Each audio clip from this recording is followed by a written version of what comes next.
Our affiliated minister, Reverend Cindy Davidson. Welcome everyone to this morning's service in honor of Earth Day. The Winchester Unitarian Society is a caring community devoted to spiritual growth, social transformation, and environmental responsibility. Thank you for joining us, we who strive to share a teaching of hope, peace, and stewardship for a healthy environment. We welcome all who are here searching, seeking, looking for meaning, service, and love. Welcome to your joy, your hope, your pride, as well as your grief, your fear, your anger, even parts of you that are not ready to be seen and heard. While our Unitarian Universalist faith does not impose any dogma or belief, our covenant calls us to recognize and affirm the inherent worth and dignity of every person and all creatures, and to recognize that we are part of the interdependent web of all creation. In that spirit, we greet with joy and fellowship all who are gathering with us this morning, both in person and via live streaming. We are so glad to have you with us on this beautiful spring day. After worship, everyone is invited to coffee and conversation in the Sims room, located at the back of the sanctuary.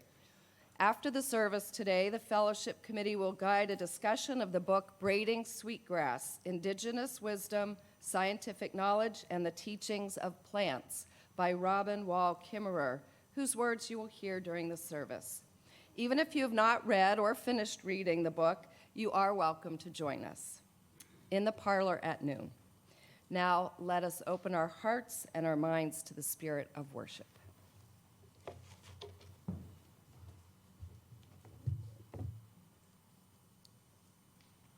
Good morning. Be it real or metaphor, whatever is in your backpack or your briefcase or your purse that you brought into this sanctuary that is weighing you down, leave it behind. Whatever you are carrying that is keeping you distracted or caught up in shame, guilt, or hopelessness, leave it behind. If you need it, it will be there when we're done. But for this hour, just let it go. Come into this place with open hearts. Come into this place with a soul that has remembered how to be tender again. Come into this place with a renewed hope for this world. Come into this place ready to build a world we've always been worthy of and have always dreamed of. I invite Cynthia Randall and Calvin Levering to come forward to light our chalice.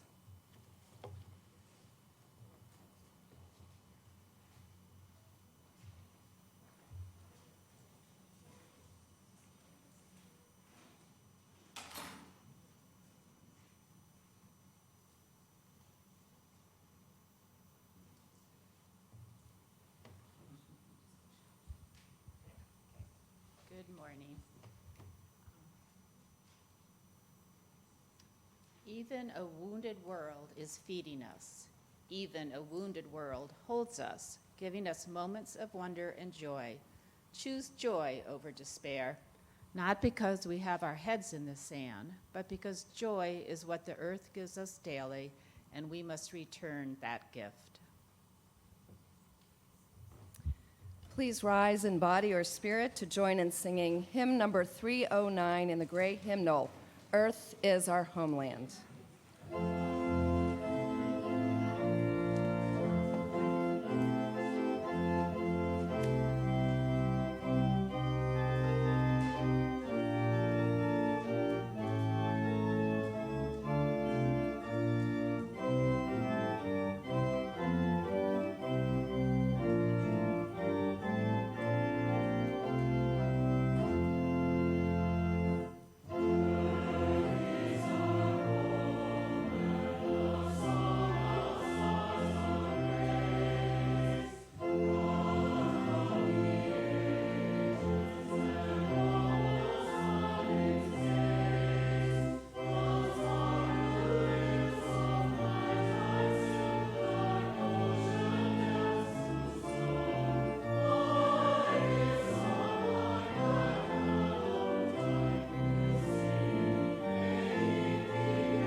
I'd like to invite all those who are young and young at heart to come forward for a story.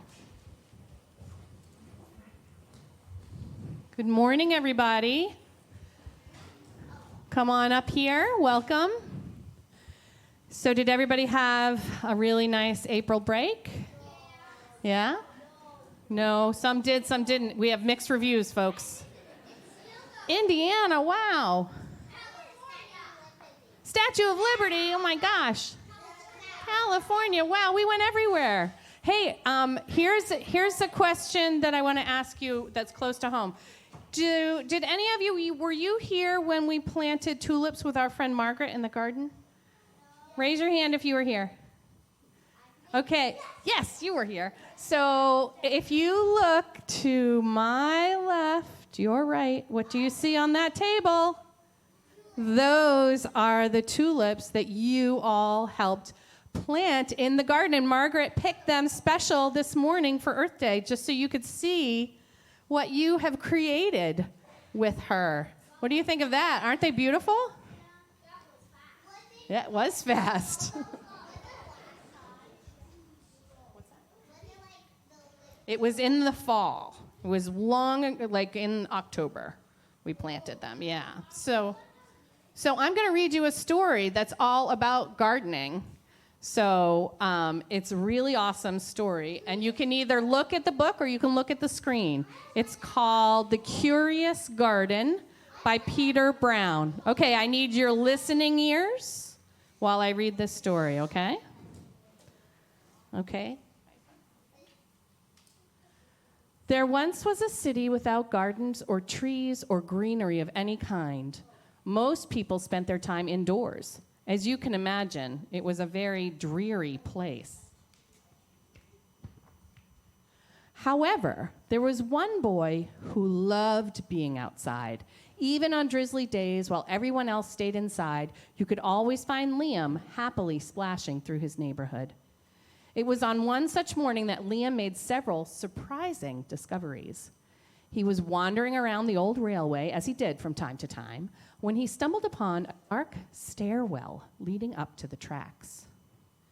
The railway had stopped working ages ago, and since Liam had always wanted to explore the tracks, there was only one thing for the curious boy to do.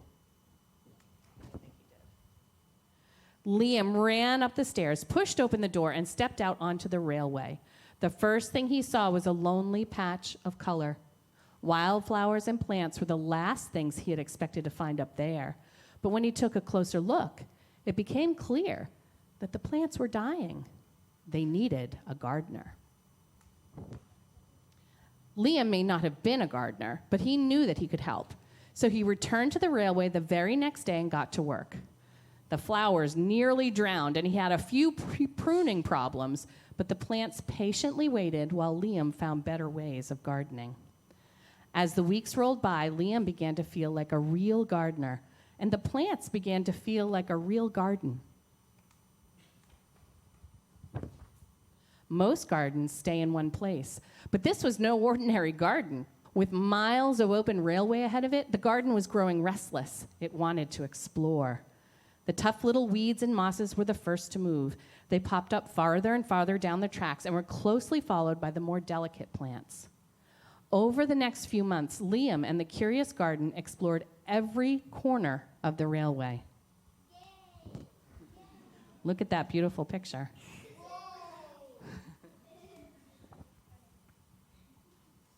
And there it is again.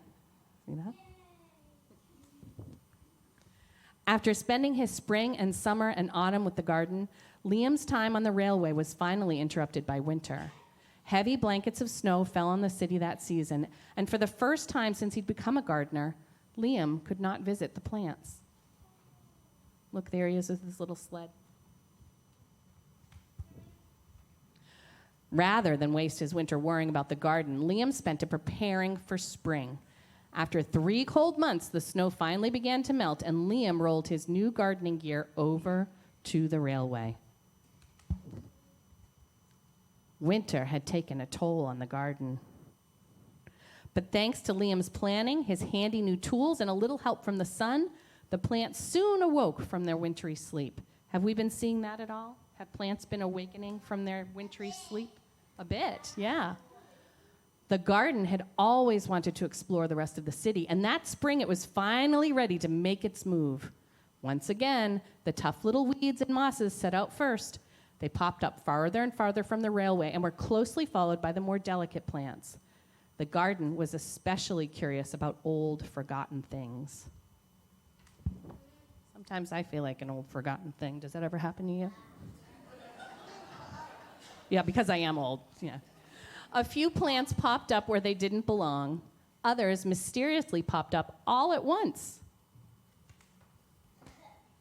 But the most surprising thing that popped up were the new gardeners.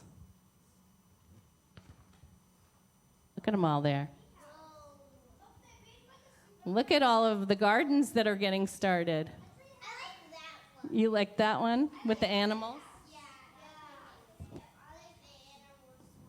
Many years later, the entire city had blossomed, but of all the new gardens, Liam's favorite was where it all began. Look how big that tree is. Look at that. Do you remember this picture before? It was this. It was all brown, right? And now look at it. It's all green. I'm going to bring this book down so everybody can see it. Let's ask our grown-ups to sing us to religious education. The words are in our order of service.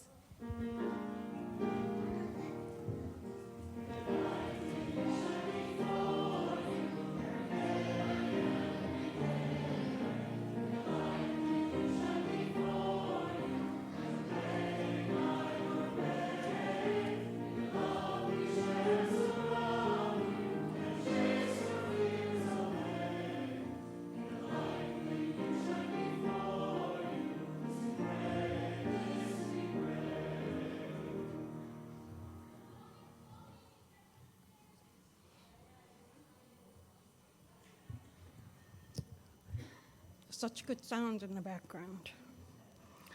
We now come into the centering time in the service, settling into body and spirit, first through word and then ritual, kindling of the light, a time to light a candle of personal joy, sorrow, or concern, either here at the candle table or at home. At that time, if you would like a candle brought to you, please raise your hand. After we kindle the light, we will be together in a time of silence, out of which the choir will sing. Today's reading for reflection is an excerpt of a 2007 essay published in Hope is an Imperative by David Orr. It was written during his years at Oberlin College when he was a professor of environmental studies and politics. And he writes, "We like optimistic people. They are fun, often funny, and very often capable of doing amazing things otherwise thought to be impossible.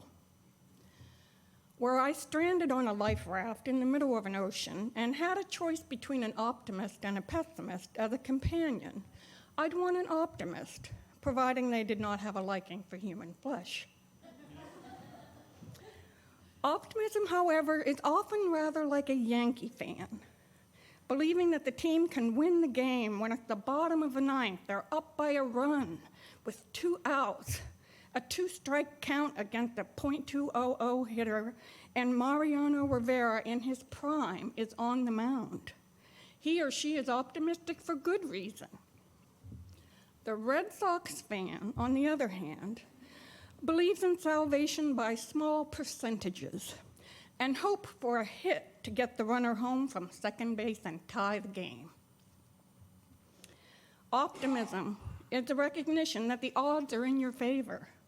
Hope is the faith that things will work out whatever the odds. Hope is a verb with the sleeves rolled up. Hopeful people are actively engaged in defying the odds or changing the odds. Optimism leans back, puts its feet up, and wears a confident look, knowing that the deck is stacked. I know of no good reason for anyone to be optimistic about the human future, but I know many reasons to be hopeful. Let us now kindle the light.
As Unitarian Universalists, we affirm and promote respect for the interdependent web of all existence, of which we are but a part.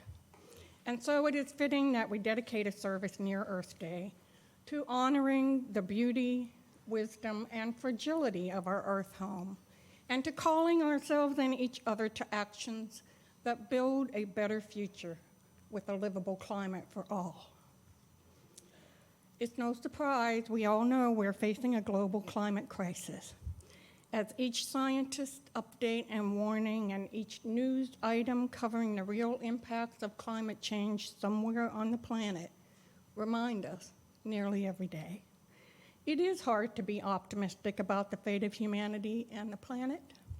Yet, as David Orr writes, remaining hopeful is imperative, even if challenging. We may feel one or more strong emotions at any one time about climate change: guilt, anger, hope, sadness, fear, despair.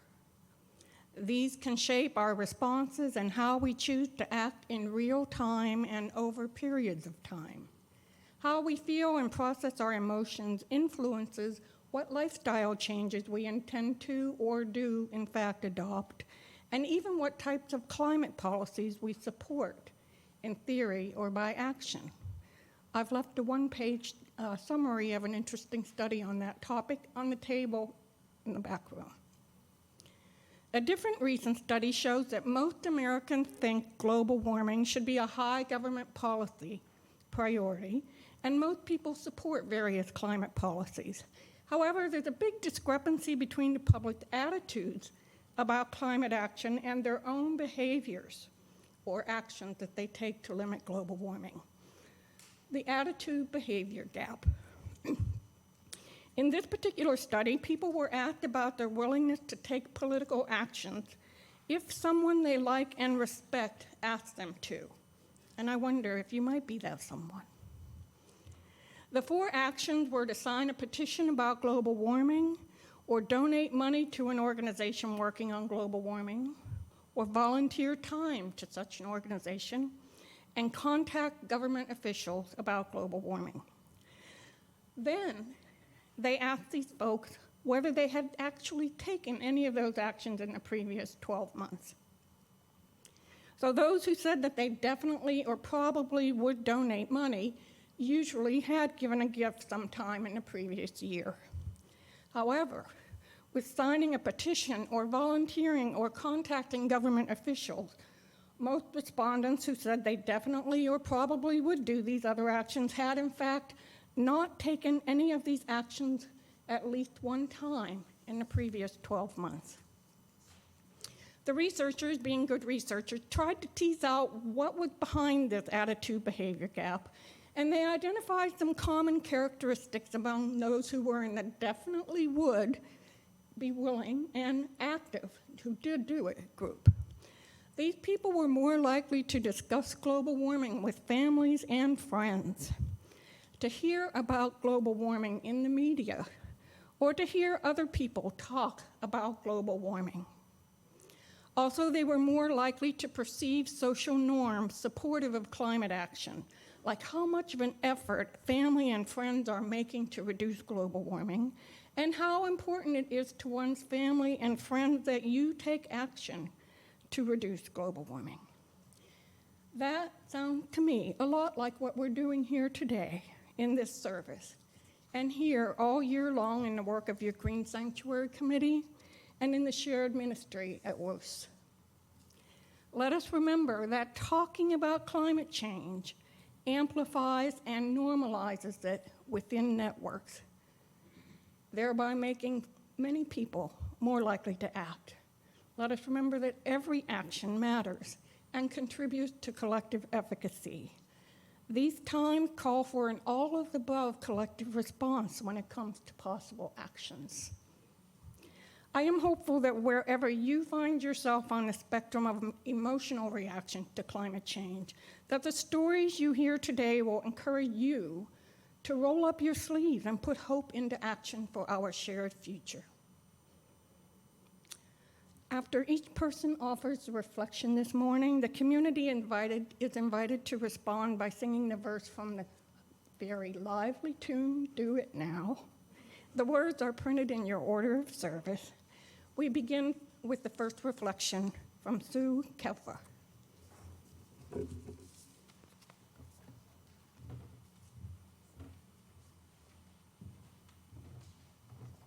Good morning.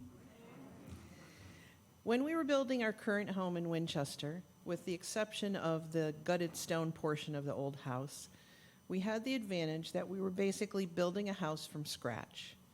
We wanted to try to do all we could to make the house as environmentally friendly as possible. We knew that the positioning and location and design of the house didn't make it a good candidate for solar, but we knew we could collect water and reuse it for irrigation, and I'd learned a little bit about geothermal heating and cooling many years earlier watching an episode of This Old House. So I was an expert. When exploring the options for installing geothermal versus comparable gas system, we were pleasantly surprised that the rebates and incentives that the geothermal system offered made it a comparable price. Without hesitation, we chose to install the geothermal and have been extremely pleased with the results and still believe that for new construction, it should be required. Now, 10 years later, the kids are grown and living nearby, and we're downsizing.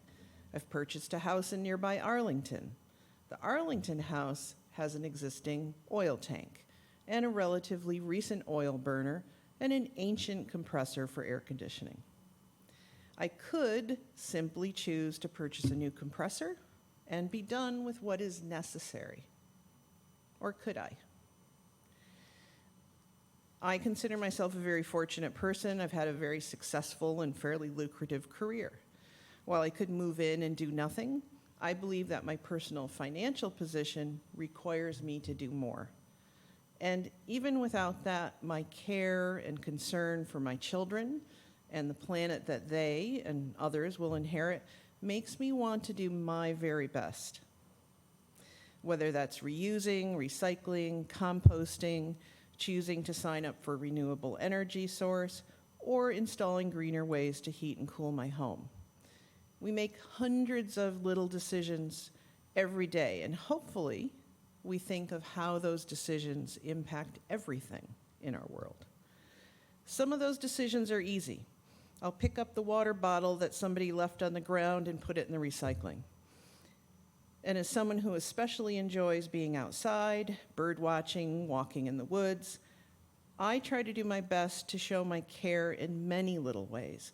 Eliminating lawn, using drought-tolerant, species-hosting, native New England plants in my landscape, following a reduce, reuse, recycle policy as much as possible. But sometimes the decisions are more difficult, or at least more complicated. So my decision is to invest in caring for and doing what I'm able to do for the planet that has served me so well, and to combat the ever-present feeling of helplessness. So in my recently purchased oil-burning home, that means I'll be adding to and improving the insulation, converting to geothermal ground source heating and cooling, and adding solar panels. I may or may not get a financial payback down the road, but regardless, I know I'm living my values and taking one more step to help in tackling our climate crisis.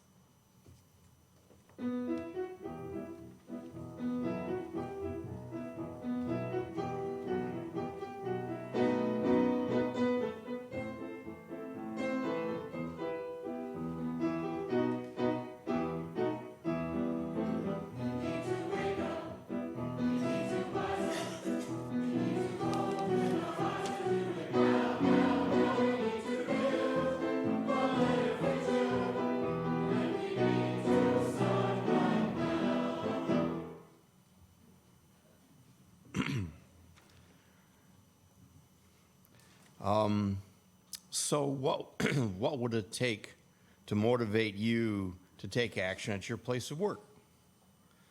Now, I'm retired, so this beautiful building is my place of work. So let me just tell you some of our story. Way back in 2006, Our heating bills were consistently over budget and climbing to well over $30,000.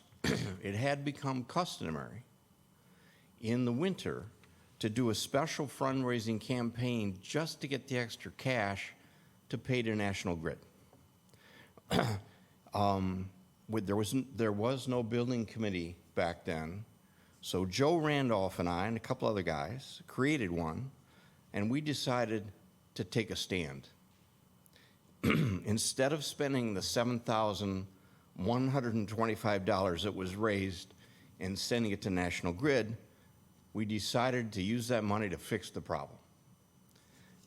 For $2,000, we hired an expert to crawl through our building and identify where we were losing heat. Now remember, the first rule of any energy saving project is stop the heat loss, because it doesn't matter how efficient you are in making heat, you want to stop the loss. He found that the sanctuary and the surrounding parts of the old building were just replete with air vents. We were heating the outside.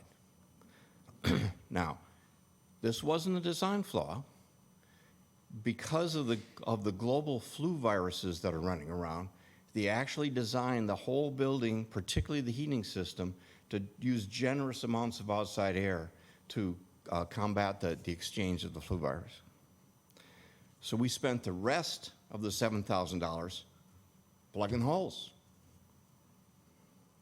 Our heating costs went from $33,000 to $14,000, which is really cool.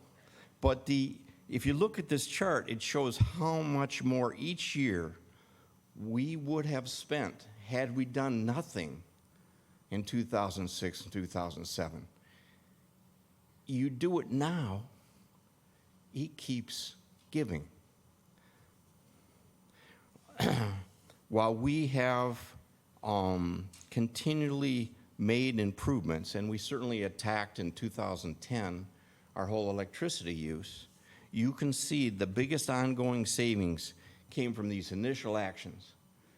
And we have saved, and these initial actions are still paying off, and we have saved so far in this congregation $294,000 of real expenses. Last year alone, our expenses would have been higher by $25,000 if we hadn't not done this work. Now, for those of you who, if that's not motivation enough, for those of you that are motivated to save the earth, that's those same actions have saved 721 tons of carbon being released into the atmosphere. So basically, I can't emphasize enough, in short, it pays to do it now.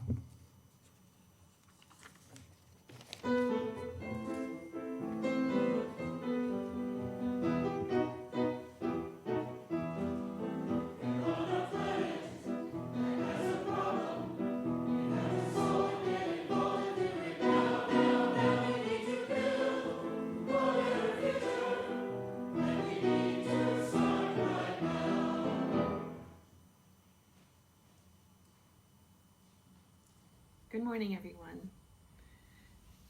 The election in 2016 inspired me to look for ways to support one of the many causes dear to me that would be threatened under a new administration. So many came to mind: supporting LGBTQ rights, reproduction rights, wildlife, but I stood back and looked from a longer perspective and realized that if we don't have a livable planet, all those other causes will become moot. As fate would have it, there was a notice in the WUS highlights about a 350 Mass Metro North Node meeting at WUS every other Wednesday at noon. It was billed as an organization that promoted environmentally friendly legislation through lobbying and direct action. Also, being allergic to evening meetings, noon was great, so I thought I'd give it a try. The group was very small at first, but filled with wonderful people, filled with energy and incredible backgrounds. was begun by two talented Winchester Community Music School teachers. As we grew in numbers, I learned more about A Better Future Project, our umbrella organization that oversees us and the other many nodes around the state. I started to understand more about the legislative process and began to have meetings with my rep and senators alongside my 350 Mass colleagues locally here in Winchester or at the State House. We worked to promote climate-friendly bills in the House and the Senate. I protested at places such as the Peaker plant in Peabody, in front of Chase Bank, Government Center, singing along with some fellow musicians. Our meetings migrated to Zoom during the pandemic, and I was named the facilitator for the group. I tried to resign that position at least once a year, but many years later, I remain in that role. My main sources of joy from being part of this group come from several aspects of our 350 Mass node. 1, community. My colleagues in the trenches are friends and sources of support and humor. Our social events are a blast, and I've learned so much from them. 2, using relevant experience. I'm also a member of Stop and Steer the Money, a 350 Mass working group that helps provide guidance to people looking to make sure they're using banks and investment strategies that support the environment. My long career in banking and finance has been helpful to that group, I believe. 3, effectiveness. Many of our reps and senators have said that without our phone calls, emails, protests, office appearances, and rallying the troops, that bills that have passed would not have stood as much of a chance. Each time I hear that and see positive legislation pass, I feel a sense of accomplishment that's sometimes rare in retirement. Legacy. Many times over these years since 2016, my daughters have come to me with their worry that the planet is dying and that there's nothing to be done about it. My work at 350 shows them that there is something to do, and I have insights on positive trends that I can share with them. It helps them not to despair, which is a primary role of a parent, I think. I can answer the question, what did you do when you knew the earth was in danger, with an answer that future generations may be grateful to hear. Thank you.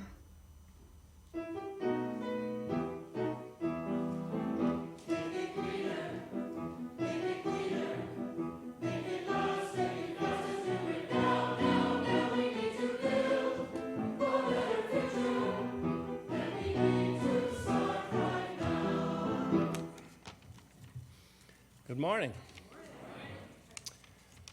So, as a PhD meteorologist, I have been immersed in climate change science since the mid-1970s. It's a long time ago.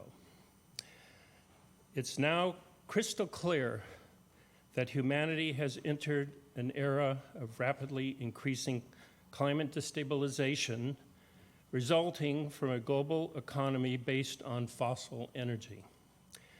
There's no longer any serious scientific debate. This is reality. Climate destabilization represents a serious threat to the political and economic world order. To me, it is a bitter irony that poor nations who have contributed the least to this threat are suffering the most. If unmitigated, before the end of this century, the situation will become unmanageable.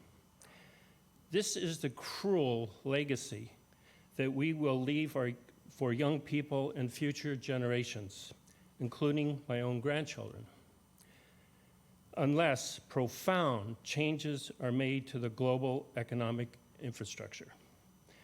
The specter of unmanageable chaos for future generations is what motivated my wife, Rebecca, and me to become members of Citizens Climate Lobby, CCL, in 2015. Halting climate destabilization is no longer mainly a scientific or technical challenge, but a political one. So, CCL members lobby U.S. Congress members to pass effective climate policy legislation. This includes walking the halls of Congress in Washington which is kind of cool, actually. But CCL members have a formidable challenge. Aligned against us are well-funded political action committees that, through lobbying and other methods, pressure Congress members to block effective climate policy legislation. Given this reality, perhaps most important role CCL members play is educational outreach to build political will among voters to support climate-friendly candidates and perhaps become CCL members themselves. CCL recognizes and appreciates that there are many other hardworking, dedicated sister organizations using other approaches, but still share the same goal: a climate that's consistent with the well-being of future generations. It's important to understand that it's never too late. It's a matter of the sooner, the better.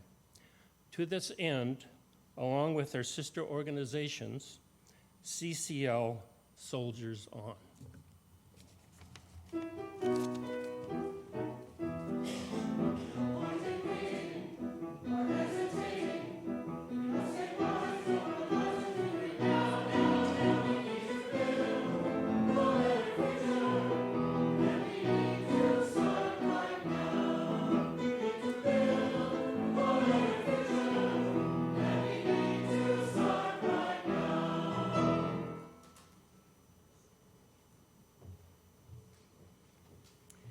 I'd like to thank all of those of you who spoke, not only for your words, but all the work that you've been doing.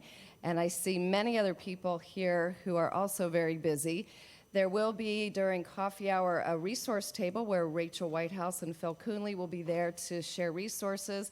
I see Alan Field here, who's also a wealth of information. Thanks for visiting today, Alan. And there are many other folks who could probably share some really great ways to take action. Our weekly offering is an opportunity of dedication, an invitation to live our values through acts of generosity. In this way, the offering is a spiritual practice, a collective affirmation of our shared values and commitment to the mission of this liberal religious congregation. It is our regular practice to share what is placed in the collection plate with organizations living out our Unitarian Universalist values. This morning, we share our gifts with the Citizens Climate Lobby, which seeks to empower everyday people to work together on climate policy. CCL supporters are organized in more than 420 chapters across the United States. Thank you, John and Rebecca. Building support in Congress for a national bipartisan solution to climate change. Here are the different ways that you can donate. Those in the sanctuary may give cash, checks, or donate electronically. Text to the number in your order of service or visit our website under the Giving page. If you are visiting for the first time, you are our guest. We invite you to find the visitor card in the pew, and hopefully there's a pen or pencil there too. And please complete that and put it in the collection plate. Information about how to give online and how to complete the virtual visitor card will soon be shared with our live stream attendees through text on your screen. The offering will now be generously given and gratefully received.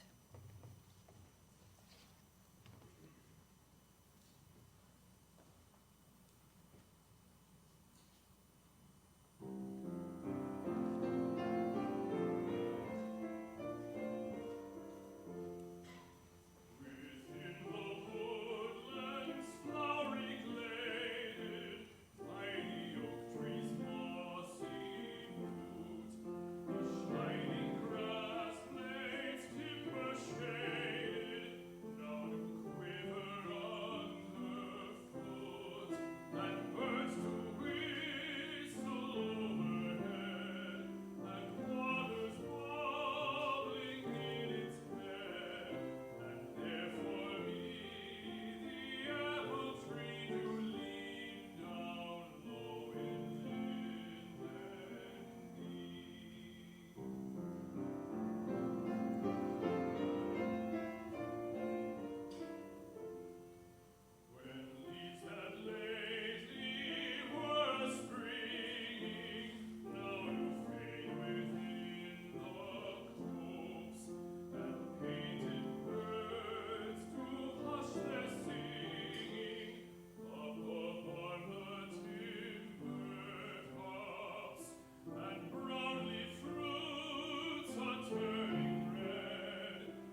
Thank you, Rob and John.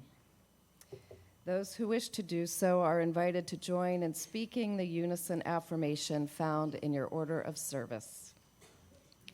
We gather not for ourselves alone, but to use our common power to build the beloved community within and beyond these walls.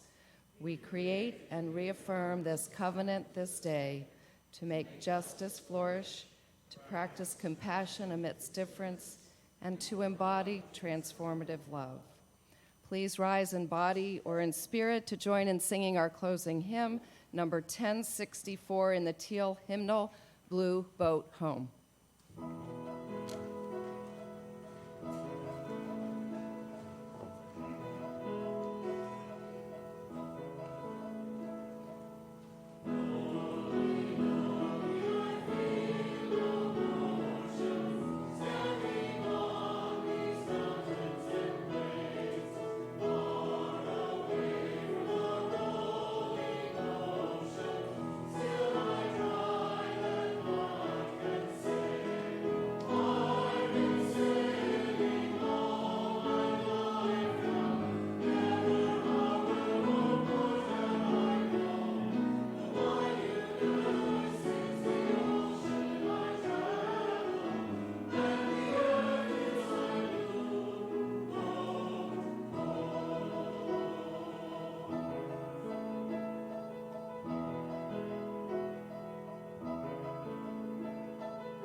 The moral covenant of reciprocity calls us to honor our responsibilities for all we have been given and for all that we have taken.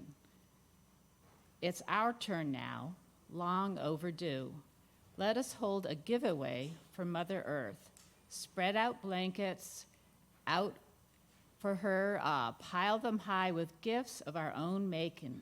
Imagine the books, the paintings, the poems, the clever machines, the compassionate acts, the transcendent ideas, the perfect tools, the fierce defense of all that has been given, gifts of mind, hands, heart, voice, and vision, all offered up on behalf of the earth.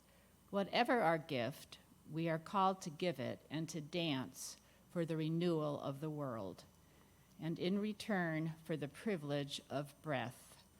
Go in peace and now do it.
please join me for reciting the words for extinguishing our chalice found in your order of service. We extinguish this flame, but not the light of truth, the warmth of community, or the fire of commitment. These we carry in our hearts until we are together again. Our service has ended, but our life of service continues. May we roll up our sleeves in hope and action. Please enjoy conversation and fellowship in the coffee hour.